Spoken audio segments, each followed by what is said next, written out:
Hello friends, आज फिर से क्वेश्चन करेंगे मैथमेटिक्स के। तो देखो, पहला क्वेश्चन है, एक विक्रेता अपने माल पर अंकित मूल्य लागत मूल्य से 20% अधिक लिख देता है। यानी जो उसकी कॉस्ट प्राइस है ना, जिसमें वो उसे लागत मूल्य है उसका, उस पर वो 20% ज़्यादा लिख देता है, अंकित कर देता है, उस पर छाप देता है और अपने ग्राहकों को 10% की छूट भी देता है वो। तो बताओ उसका जो लाभ हो रहा है वो कितना परसेंट हो रहा है। ये करते क्या है, जैसे सेल लगी हुई आपने देखा होगा कि इस पे 20% की छूट दी जा रही है, 30% की छूट दी रही है, तो ये क्या करते हैं, अपना जो कीमत है ना उसमें पहले से बढ़ा के लिख देते हैं। ग्राहक खुश हो जाता है, लेकिन फिर भी इनको लाभ होता है। तो चलो करते हैं क्वेश्चन को। माना वस्तु या माल, वस्तु की लागत मूल्य या कॉस्ट प्राइस एक्स है, ठीक है, एक्स रुपया मान लिया हमने, ठीक है। अब वो कह रहे हैं कि जो अंकित मूल्य है, अंकित मूल्य जिस पे छापा है उन्होंने, वो क्या है, लागत के मूल्य, लागत मूल्य तो लागत मूल्य का क्या है, 20% ज़्यादा है, लागत मूल्य का 20% अधिक है। तो हम क्या करेंगे, इसका 20% निकालेंगे पहले। परसेंट दिया होता है तो 100 कहाँ पे आता है, नीचे आता है, ध्यान रखना इस चीज़ का, है ना। तो ये आ जाएगा x/5, 20 से 5 बार कट गया ना ये। तो अंकित मूल्य कितना हो जाएगा, कितना लिखा है उसने,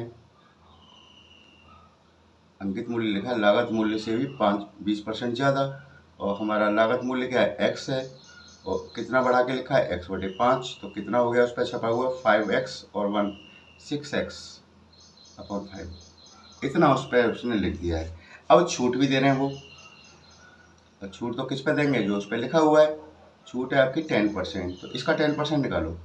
तो 10/100 इंटू 6x/5, सही है, जीरो से जीरो चला गया, और जो 2 3 जा और 2 5 जा, तो ये आ जाएगा 3x अपॉन, यहाँ 5 आया था ना, 5 5 5 जा 25, ये छूट हो गई। अब कितने में बेचा उसने, विक्रय मूल्य। अब बिकी कितने में कोई भी चीज़, अंकित मूल्य हमारा क्या है, 6x है, 6x/5, इसमें से छूट को माइनस कर दो भाई, छूट तो घटा के देंगे ना पैसे आप। 3x/25, इसको एलसीएम ले लो, कितना हो गया 25, 5 से डिवाइड करेंगे, 5 5 जा 5 6 जा 30x माइनस 25 से हम 25 एक का करेंगे 3x ही आ जाएगा ना। तो यहाँ 25x माइनस 3x कितना हो गया, 27x/25, इतने में उसने बेची वो। अब लाभ देखो, लाभ कैसे निकालते हैं हम, लाभ निकालते हैं विक्रय मूल्य में से, जिसे हमने बेचा है, विक्रय मूल्य माइनस लागत मूल्य, जो कॉस्ट प्राइस होती है, ऐसे ही तो निकालते थे। तो विक्रय मूल्य आपका कितना आया है, आपका आया है 27x/25, ये ना विक्रय मूल्य। लागत मूल्य मेरा क्या था, x माना है मैंने, इसके नीचे 1 में लेके एलसीएम ले लो 25, ये 27x ऐसे ही आ गया, माइनस 1 का 25 बार तो 25x, यानी ये हो जाएगा 2x/25। ये कितना परसेंट है, परसेंट लाभ निकाल दो इसका, 2x/25 लाभ। अब परसेंट निकालना है ना, तो 100 ऊपर आएगा, बात समझ रहे हो ना। और किसके साथ निकालते हैं, लागत मूल्य के साथ, x, x से x कट गया, 25 चौका 100 और 4 दूनी 8, 8% का लाभ हो रहा है फिर भी उसको छूट देने के बाद भी, जो उसने लिखी ज़्यादा दिया था उस पर। सही है। अब देखते हैं क्वेश्चन अगला, देखिएगा सेकंड क्वेश्चन को अच्छे से रीड करें पहले और समझे उसमें क्या दे रखा है। एक चुनाव में एक उम्मीदवार को 62% मत प्राप्त हुए और उसे 144 मतों के अंतर से चुना गया, ठीक है। डाले गए कुल वोटों की संख्या क्या होगी। तो देखो पहले ऐसे लिखो,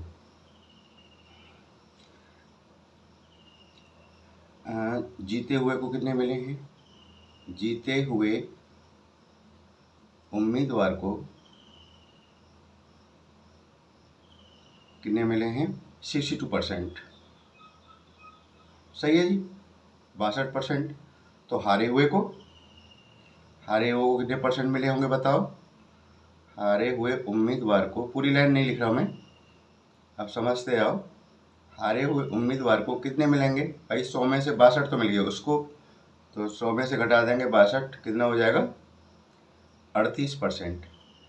ये तो जीते हुए को, ये हारे हुए को है, सही है ना? अच्छा, अब इनमें जो अंतर है वो कह रहा है ना अंतर, और उसे 144 के मतों के अंतर से चुना गया, तो यानी परसेंट में कितना अंतर आ गया? अंतर देखो आ रहा है आपका 62 तो जीते हुए का था, और 38% किसका था? हारे हुए का था। कितने का अंतर आता है? 24% का अंतर है। और ये किसके बराबर दे रखा है? 144 के बराबर। तो माना कुल मत, कुल वोट जो है x मान लो, x का 24% कितना? 144, आराम से निकाल देंगे हम। तो x का 24% परसेंट निकालना है, तो इसका मतलब 24/100 आएगा। ठीक है, किसका निकालना है? कुल जो वोट पड़े कुल मत, और कितना आना चाहिए? 144 आना चाहिए। बस इसको सॉल्व करना है, तो बात खत्म हो जाती है यहाँ पे हमारी। तो देखो 4 से काटो, 4 6 और ये 25, क्रॉस मल्टीप्लाई करो इसका, और अब उसे कैसे कटे देखिएगा, यहाँ से देखो मैं बताता हूँ। अब ये 6x/25 इक्वल टू 144, तो 6x=144 इंटू 25, और नीचे क्या आ जाएगा? 6 से काट दो इसको, 6 दूनी 12, ये 6 नहीं नीचे आ गया ना, 6 दूनी 12, 6 चौक 24 इंटू 25, 25 चौका 100, 10 और ये वो 60। 600 मत पड़े थे उस बूथ पर टोटल। ठीक है, ये हो गया आपका। अब देखते हैं अगला क्वेश्चन। बहुत अच्छे क्वेश्चन हैं, आप ध्यान से रखें इनको और प्रैक्टिस कर लेना, तो आपका क्वेश्चन कोई बचेगा नहीं इससे, जो इतने भी मैंने कराए अब तक आपको। उन्होंने कहा 1.21 और 0.09 का माध्य अनुपात क्या होगा? ध्यान दीजिएगा, ये क्वेश्चन आ जाता है और इसमें सब गड़बड़ा जाता है, दिमाग के करें कैसे, इसको भूल जाते हैं उस टाइम। तो देखो माध्य अनुपात निकालने का एक ही तरीका है, माध्य अनुपात दो संख्याओं का माध्य अनुपात पूछता है ना, पहली मान लो a है, ये मान लो a है, ये क्या हमारी b है, तो ये आता है √ab। ये फॉर्मूला याद रखना, इनको दोनों को मल्टीप्लाई में अंडर रूट में ले लिया करना। तो ले लेते हैं, ये हमारा कितना है? 1.21 है, मल्टीप्लाई है बीच में, b हमारा कितना है? 0.09 है। अब देखो गौर से, पॉइंट हटाना है मुझे, पॉइंट के बाद कितने प्लेस हैं? 1 2 तो इसमें है, और 2 इसमें 4, तो नीचे 4 जीरो वाले का डिवाइड कर देंगे, डेसिमल ऊपर का हटा देंगे। 4 जीरो का मतलब एक के साथ 4 जीरो, 1 2 3 4, इसका डेसिमल हटा दिया तो ये क्या हो जाएगा? 121। इसका डेसिमल हटाएंगे तो क्या रहेगा? 9 रह जाएगा ना। अब देखो 21, 1 से 21 का क्या लिख सकता हूँ मैं? 11 गुणा 11 लिख सकता हूँ, 11 गुणा 11 121। 9 को 3 गुणा 3 लिख दिया मैंने, और 10,000 को लिख सकता हूँ 100 गुणा 100। अब देखो जब वर्गमूल लेते हैं यानी स्क्वायर रूट लेते हैं, जोड़ा में से लेते हैं बाहर, तो एक तो जोड़ा इसका बना हुआ पेयर 11 का, एक तो इसमें से निकाल लेना, एक 3 का बना हुआ है, एक 3 ले लेना, और नीचे दोनों में से एक ले लेना। ये हो गया 11 3 33 अपॉन 100, इसे डिवाइड करेंगे तो कितना आ जाएगा? 0.33। भाई 2 जीरो है ना, पॉइंट यहाँ आ जाएगा 2 प्लेस, ये इसका आंसर आ जाता है। बात समझ में आ गई? अब देखिए क्वेश्चन नंबर 4, बेहतरीन क्वेश्चन है, ध्यान दो। एक ठोस गोले को गलाकर एक लंबवृत्तीय शंकु बनाया गया। एक गोला है और इसको पिघलाकर गलाकर क्या बना दिया? एक शंकु बना दिया, कोन। कोन ऐसा ही तो होता है, ठीक। अब एक बात बताओ, जब इससे ये बना है, इसी को पिघला के बना है, इसका मटेरियल इसमें आ गया पूरा, तो इन दोनों का वॉल्यूम कैसा होगा? बराबर होगा नहीं होगा? चलिए और देखें इसमें क्या लिखा है। हाँ, जिसकी आधार त्रिज्या यानी ये वाली त्रिज्या आधार की r गोले की त्रिज्या के बराबर है, यानी इसके बराबर है। इसकी मान लो r है तो इसकी भी r हो गई, कैपिटल R मान ली मैंने, ठीक है। इसकी ऊंचाई मान लो h है, ये हमें नहीं पता। तो वो कह रहे हैं शंकु की त्रिज्या यानी R और H इनका अनुपात पूछ रहा है। तो देखो पहली बात इन दोनों का वॉल्यूम कैसा होगा, इक्वल होगा, क्योंकि इसी से मिलके बना है ये। तो आप लिखेंगे यहाँ पे गोले का आयतन बराबर शंकु का आयतन।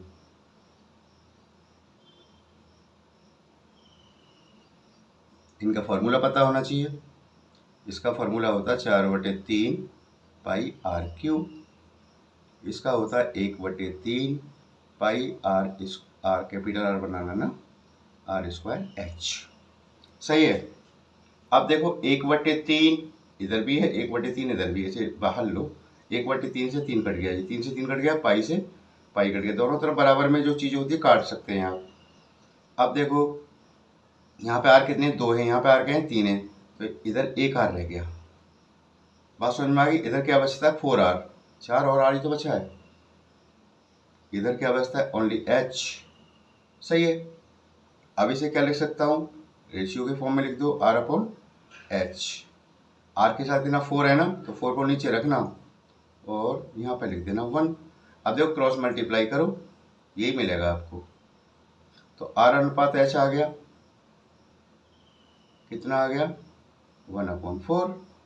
वो सॉरी, इसे रेशियो में दिखा दो 1/4 आ गया। यही तो पूछ रहे हैं, रेडियस और उसकी ऊंचाई का अनुपात निकाल दिया। आसान था, छोटा था। और कर लेते हैं।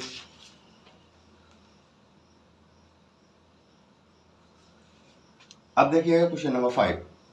5 पुरुष किसी काम को 6 दिन में पूरा कर सकते हैं, जबकि 10 महिलाएं उसे 5 दिन में पूरा कर सकती हैं। तो 5 महिलाएं तथा 3 पुरुष मिलकर उस कार्य को कितने दिनों में पूरा करेंगे। तो देखो ध्यान दीजिएगा बस, 5 पुरुष किसी काम को कितने दिन में कर रहे हैं, 6 दिन में, ये तो लिखा है। तो एक पुरुष उसी काम को कितने दिन में करेगा बताओ। भाई ज़्यादा दिन में करेगा ना, और ज़्यादा के लिए क्या होता है मल्टीप्लाई। तो 5 × 6 यानी 30 दिन लगा लेगा बेचारा वो एक पुरुष। बात समझ में आ गई। अब देखो आगे कहा है 10 महिलाएं। 10 महिलाएं, अब महिला है 10 महिलाएं उसी काम को 5 दिन में पूरा कर रही हैं, 5 दिन में। सही है ना। तो एक महिला तो बहुत दिन लगा लेगी, अकेली करेगी तो 10 से मल्टीप्लाई कर दो, 50 दिन में। ठीक, ये एक पुरुष का एक दिन का, वो एक दिन का काम आ गया, और ये आ गया महिला का एक दिन का काम। सही है ना। अच्छा, एक दिन का काम नहीं, पूरे काम। तो एक दिन का काम कितना हो जाएगा, इन दोनों का एक एक दिन का निकाल लो। एक दिन का काम, पूरा काम तो कर रहा है वो अकेला 30 दिन में, तो एक दिन में कितना करेगा 1/30 भाग। एक महिला उस काम को कर रही है 50 दिन में, तो एक दिन में कितना निपटाएगी वो, एक दिन का काम 1/50 भाग। सही है यहाँ तक तो, चलो ठीक है। अब देखो इन्होंने कहा है 5 पुरुष तथा 5 महिलाएं तथा 3 पुरुष। ध्यान दीजिएगा, एक पुरुष कर रहा है एक दिन का काम है 1/30 भाग। ठीक है। अब पुरुष कितने आ गए, 3 है ना, तो 3 गुना करेंगे इसका। भाई एक आदमी एक दिन में कर रहा है 1/30 भाग, और मैं लगा दूं 3 आदमी, तो 3 गुना करेगा नहीं करेगा, तो उसमें 3 का मल्टीप्लाई कर देना, 3/30 प्लस 5 महिलाएं, एक महिला का काम है एक दिन का 1/50, तो 5 का क्या होगा, 5 से मल्टीप्लाई कर देंगे और दोनों का मिलकर निकाल देंगे। अब हम इसको सॉल्व कर देंगे आराम से, कोई दिक्कत ही नहीं है। इसे कैंसिल कर लो, 3 × 1 = 3, 3 से 10, 1/10, और ये भी कितना हो जाएगा 1/10, कितना हो जाएगा 2/10, यानी 1/5 भाग। उस काम का ये 5 महिलाएं और 3 पुरुष मिलकर 1/5 भाग निपटा देंगे एक दिन में। तो पूरा काम इसे पलट देना 5 दिन में। ये 5 दिन में कंप्लीट कर लेंगे। दैट्स इट, ये आंसर हो गया इसका। सही है ना।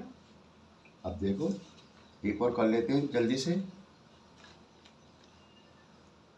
इसमें है मोहन 900 रुपये प्रति कुंटल की दर से गेहूं की कुछ बोरियां खरीदता है। उसमें से 20% गेहूं सड़ गया। शेष गेहूं को वो प्रति किलोग्राम किस दर से बेचेगा उसे 40% का लाभ हो। सही है ना। तो देखो गेहूं का क्रय मूल्य क्या है, ये कितने में खरीद के लाया है। क्रय मूल्य है जी ₹900 प्रति कुंटल, यानी प्रति कुंटल यानी प्रति 1000 किलोग्राम। एक कुंटल में 1000 ही तो होते हैं। अब कह रहे हैं वो 40% का लाभ मांग रहा है।